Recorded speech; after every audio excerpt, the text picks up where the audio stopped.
बिहार में जाति जनगणना हो रहा है। आपको पता है जाति जनगणना के खिलाफ सुप्रीम कोर्ट में एक याचिका डाली गई है। याचिकाकर्ता का नाम है अखिलेश कुमार। जाति नहीं पता चला होगा, चिंता मत कीजिए, इस वीडियो के लास्ट में मैं बताऊंगा। आप लोग पहले उम्मीद लगाइए कौन होगा, किसको जाति जनगणना से प्रॉब्लम है। नमस्कार, मैं शंभू कुमार सिंह और आप देख रहे हैं नेशनल दस्तक। 1932 में साइमन कमीशन आया था। अंग्रेजों ने भारत में पहला जातीय जनगणना कराया और उसी के बाद से रिजर्वेशन का कंसेप्ट आया। वैसे साहू जी महाराज ने अपने राज में, जो शिवाजी महाराज के वंशज थे, उन्होंने रिजर्वेशन का कंसेप्ट दिया था, जिसको गायकवाड़ साहब ने आगे बढ़ाया। लेकिन सोचिए आज क्या हो रहा है। जब आप कोर्ट जाएंगे, सुप्रीम कोर्ट जाएंगे, हाई कोर्ट जाएंगे, तो पहले तो आपको बता दूं कि इस देश में राजपूत और मराठा छोड़ के बाकी सारी जातियां रिजर्वेशन में हैं, ब्राह्मण और वैश्य छोड़ के। लेकिन अब वो भी रिजर्वेशन में आ गए जब से सुदामा कोटा लागू हुआ, इकोनॉमिक वीकर सेक्शन। उस पर भी मैं बताऊंगा कि इकोनॉमिक वीकर सेक्शन में आरक्षण किसको मिल रहा है। एक जानकारी बता दूं, बिना जाति जनगणना से पहले यह मामला है, भारत का सबसे गरीब आदमी बताइए कौन हो सकता है। भारत का सबसे गरीब ब्राह्मण का पता चला है, जिसके परिवार की आमदनी सिर्फ 6 रुपए है और 12 छक 78 रुपए उसकी सालाना आमदनी है, जिसको इकोनॉमिक वीकर सेक्शन के नाम पर नौकरी लगी है। अब तक जितने इकोनॉमिक वीकर सेक्शन के नाम पर नौकरियां लग रही है, उसमें सबसे ज्यादा ब्राह्मण के बच्चों को नौकरी मिल रही है। वही ब्राह्मण समाज जो इस देश के तमाम लोगों को नौकरी न मिलने पर कहता है कि ग्रह नक्षत्र खराब है, और जब उनके बच्चे की नौकरी नहीं लगती है तो वो कहते हैं कि उसके लिए आरक्षण जिम्मेदार है। खैर, उनको 10% आरक्षण अब मिल गया है। अब वो राजपूत समाज, वैश्य समाज और कायस्थ समाज को सोचना है कि जो 10% इकोनॉमिक वीकर सेक्शन के जो रिजर्वेशन मिले हैं, उसमें गरीब राजपूत, गरीब कायस्थ, गरीब वैश्य और गरीब मराठाओं को नौकरी मिल रही है कि नहीं, और गरीब गुजरात के पटेलों को। वो उनका समस्या हो सकता है, वो देर सवेर जगेंगे। अब बात आता हूं जाति जनगणना पर। जाति जनगणना 1932 में हुआ। उसके बाद यही बीजेपी जब विपक्ष में थी, तो इनके ही बड़े नेता जिन्होंने बीजेपी को एस्टैब्लिश किया, महाराष्ट्र के गोपीनाथ मुंडे, उन्होंने नकेल पकड़कर, और हुकुमदेव नारायण यादव, नकेल पकड़कर मनमोहन सिंह का जाति जनगणना कराया गया था। 5,000 करोड़ रुपया खर्चा हुआ, लेकिन उसके आंकड़े नहीं जारी किए गए। बीजेपी की जब बारी आई तो उसको ताला में लॉक कर दिया गया। लेकिन सोशल जस्टिस कर्पूरी ठाकुर, जगदेव बाबू, सम्राट अशोक की धरती बिहार ने, और तेजस्वी यादव और नीतीश कुमार ने तय किया कि हम जाति जनगणना कराएंगे, और वहां जाति जनगणना शुरू हो गई। तो आप सोचिए कि इस देश में जाति जनगणना से होगा क्या। जाति जनगणना से जातियों का पता चलेगा, और यह भी पता चलेगा कि जिन्होंने जाति बनाई थी उनकी जाति की संख्या कितनी है, और जो जाति के नाम पर मलाई खा रहे हैं उनकी स्थिति क्या है, और आरक्षण किनको मिल रहा है, किसको इस देश में मलाई मिल रहा है, और कौन बेचारा छाछ के बगैर भी गुजारा हो रहा है। अब सोचिए जाति जनगणना से किनके पेट में दर्द है। तमाम टीवी, अखबार और तमाम पत्रकार। आज अखिलेश कुमार नाम है इनका। जाति का अंदाजा नहीं लगा होगा, मैं बता दे रहा हूं। ये भूमिहार ब्राह्मण है, बिहार के नालंदा के। इन्होंने सुप्रीम कोर्ट में एक याचिका दायर की है, और सुप्रीम कोर्ट के जज जो हैं चंद्रचूड़ साहब, वो भी ब्राह्मण समाज से आते हैं। उन्होंने याचिका मंजूर कर ली है, और 13 तारीख को सुनवाई भी होगी। अब सुप्रीम कोर्ट और हाई कोर्ट का खेल समझिए। जब आरक्षण को लेकर, जब इस देश में SC, ST, OBC माइनॉरिटी के आरक्षण की सीमा बढ़ाने की बात होती है, तो ये तमाम कोर्ट्स कहते हैं कि आप अपनी संख्या लाइए।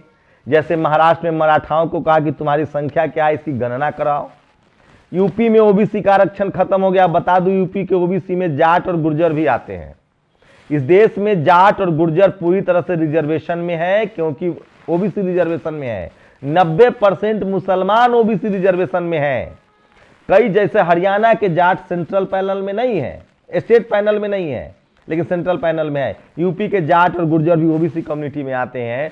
इनके रिजर्वेशन पर रोक लगा दिया था। हाई कोर्ट और सुप्रीम कोर्ट कहती है कि भैया आप अपनी जाति की संख्या बताइए, अपना स्टेटस बताइए। मतलब आपको जाति के नाम पर आरक्षण देंगे नहीं, और जाति गिनने भी नहीं देंगे। ये परपंच समझिए। लेकिन सबसे जो खास बात है, इस देश में आरक्षण से किसी को दिक्कत नहीं है। सिर्फ ब्राह्मण समाज के जो लोग हैं, जिनको इकोनॉमिक वीकर सेक्शन का रिजर्वेशन मिल गया है, मध्य प्रदेश हो, राजस्थान हो, छत्तीसगढ़ हो, सब जगह आरक्षण के खिलाफ और जातीय जनगणना के खिलाफ यही लोग अरंगा लगाते हैं, यही लोग कोर्ट जाते हैं। ओबीसी रिजर्वेशन जो यूपी में रद्द हुआ है, उसमें जो आईपीएल दायर किया गया था, उसमें भी यही लोग शामिल थे। तो सवाल है कि इनको दिक्कत क्या है? जिन्होंने जाति बनाई वो अब जाति गिनने से घबराते क्यों हैं? क्योंकि उनकी पोल पट्टी खुल जाएगी कि उनके पास क्या क्या है। सोचिए, वो भी मुगलों के गुलाम थे, हम भी गुलाम थे। वो भी अंग्रेजों के उपनिवेश में रहे, हम भी अंग्रेजों के उपनिवेश में रहे। उनके पास हजारों बीघा जमीन और सारी नौकरियां चली गई, हमारे पास एक ही बीघा जमीन क्यों आया? कुछ तो खेल हुआ है। मैं फिर कह रहा हूं, ये सब कर्म की बात नहीं है। इस देश में तमाम संसाधनों पर पहले 3000 सालों से जाति के नाम पर कब्जा था। उस कब्जे को बाबा साहब ने SC ST OBC माइनॉरिटी के नाम से तोड़ने की बात की। और भारत का संविधान आपको कहता है कि जिसकी जितनी संख्या भारी उसकी उतनी हिस्सेदारी। This is called representation. आरक्षण कोई गरीबी उन्मूलन प्रोग्राम नहीं है। लेकिन सवाल यह है कि ब्राह्मण समाज के ही लोग आरक्षण के खिलाफ क्यों हैं, जबकि उनको खुद आरक्षण मिल गया है। और उस आरक्षण में 10% इकोनॉमिक वीकर सेक्शन में भी सबसे ज्यादा जो अब तक डेटा आया है वो ब्राह्मण समाज के लोगों को फायदा मिल रहा है। तो सवाल है कि वो इस देश के 90% लोगों के हक अधिकार के खिलाफ क्यों है? वो क्यों चाहते हैं कि वाइस चांसलर भी वो रहें? Media, judiciary, college, university, bureaucracy, business, high court, supreme court, film. मैं आपको बता दूं कि इस देश में जब फिल्मों में पैसा नहीं था तो मुस्लिम समाज की महिलाएं नाचने गाने का काम करती थी। अब पता कीजिए कि करिश्मा कपूर कौन है, दीपिका पादुकोण कौन है। मैं इसलिए कह रहा हूं, ये लड़ाई संसाधन की है, ये लड़ाई भागीदारी की है। और जाति जनगणना से यही साफ होगा कि कौन किस जाति का कितना मलाई खा रहा है और कौन गरीब लाचार बेबस है, कौन रोड बना रहा है, कौन बिल्डिंगें बना रहा है, कौन इस देश के में अनाज उगा रहा है और उसकी दुर्दशा कितनी खराब है। जाति जनगणना से इस देश में सबको फायदा होगा।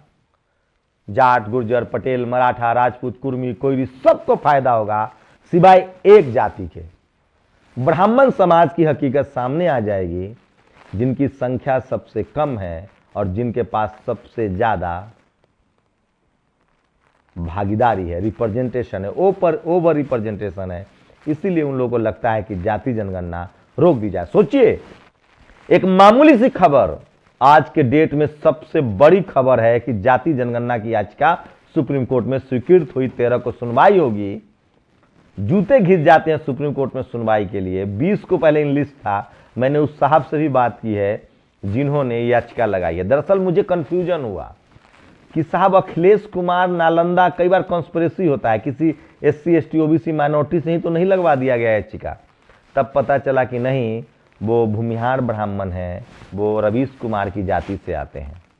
खैर, इस देश के तमाम सो कॉल्ड लिबरल हिंदू मुस्लिम वाले पत्रकार जो आपको प्रो मुस्लिम दिखते हैं, प्रो कांग्रेसी दिखते हैं, प्रो सपाई बसपाई दिखते हैं, लेकिन अगर वो सवर्ण समाज से हैं, ब्राह्मण समाज से हैं और वो हिंदू मुस्लिम में मुसलमानों के पक्ष में खड़े होते हैं, तो अंदाजा लगा लीजिए कि वो SC ST OBC माइनॉरिटी यानी सिखों के, मुसलमानों के जो कॉन्स्टिट्यूशनल राइट्स है, आरक्षण 90% आरक्षण, 90% लोगों का जो रिजर्वेशन है, जिससे उनके बच्चे SP DM collector CM PM बनते हैं, जो रिप्रेजेंटेशन का सवाल है उसके पक्ष में खड़ा नहीं होते हैं। और जाति जनगणना से यह साफ हो जाएगा कि कौन मलाई खा रहा है और कौन लाचार बेबस है। इसीलिए जाति जनगणना का विरोध हो रहा है। भाई साहब, पेड़ गिने जा रहे हैं, भैंस गिनी जा रही है, गाय गिनी जा रही है, यहां तक कि बिल्ली, सांप गिने जा रहे हैं, सब कुछ गिना जा रहा है। तो जाति गिनने में क्या अपराध है साहब? आपने कभी सुना है कि हिंदू की शादी हिंदू से हो रही है? आपने कभी सुना है ब्राह्मण की शादी ब्राह्मण से हो रही? इस देश में जाति है। इसलिए कल भाटी साहब कह रहे थे, गुर्जर समाज से हैं, कि इस देश में धर्म के नाम पर कुछ भी नहीं होता है। इस देश के तमाम SC ST OBC minority, Jat, Gurjar, Patel, Maratha, राजपूतों को सिर्फ इसलिए हिंदू बना के रखा गया है ताकि वो मुसलमानों पर हमला कर सकें, कम्युनल वायलेंस में शामिल हों, वो जातिवाद को पोषित करें।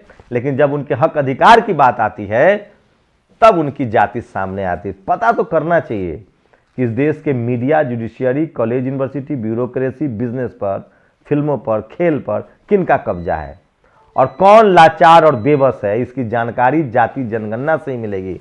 तो जाति जनगणना वो थर्मामीटर है जो बुखार नाप देगा, जो नाप देगा कि संसाधन किसके पास है और संसाधन किसके पास नहीं है। अब बताइए मुझे कि इस देश के ब्राह्मण समाज को ही सबसे ज्यादा जाति जनगणना से प्रॉब्लम क्यों है? आरक्षण से उनको ही प्रॉब्लम क्यों थी जबकि वो खुद आरक्षण में है? क्या आपको नहीं लगता कि इस देश में जिसकी जितनी संख्या है उसके हिसाब से उसको भागीदारी मिलनी चाहिए? कब तक इस देश के 90-95% लोगों को आप गरीब, लाचार, बेबस बना के रखेंगे? ये मुल्क कभी मजबूत नहीं होगा जब इस देश के हर लोग मजबूत नहीं होंगे। और जब तक जाति जनगणना नहीं होगी तब तक इस मुल्क का हर आदमी मजबूत नहीं होगा। जाति जनगणना इस देश को मजबूत करने के लिए है, डेमोक्रेसी को मजबूत करने के लिए है, और ये संवैधानिक व्यवस्था है। जो जाति जनगणना के विरोध में है वो असंवैधानिक है, वो राष्ट्रद्रोही है जो संविधान नहीं मानता है। संविधान में प्रावधान है कि सबकी गणना हो, सबकी भागीदारी तय हो। आप लोग अपनी प्रतिक्रिया जरूर दीजिए। शुक्रिया। नेशनल दस्तक की आपसे गुजारिश है कि अगर इसको बचाना चाहते हैं तो नेशनल दस्तक को सब्सक्राइब करने के लिए रेड कलर के सब्सक्राइब बटन को दबाएं, फिर बेल आइकन की घंटी दबाएं। नेशनल दस्तक को बचाने के लिए बहुत जरूरी है कि हर खबर को शेयर करें, लाइक करें, कमेंट जरूर करें।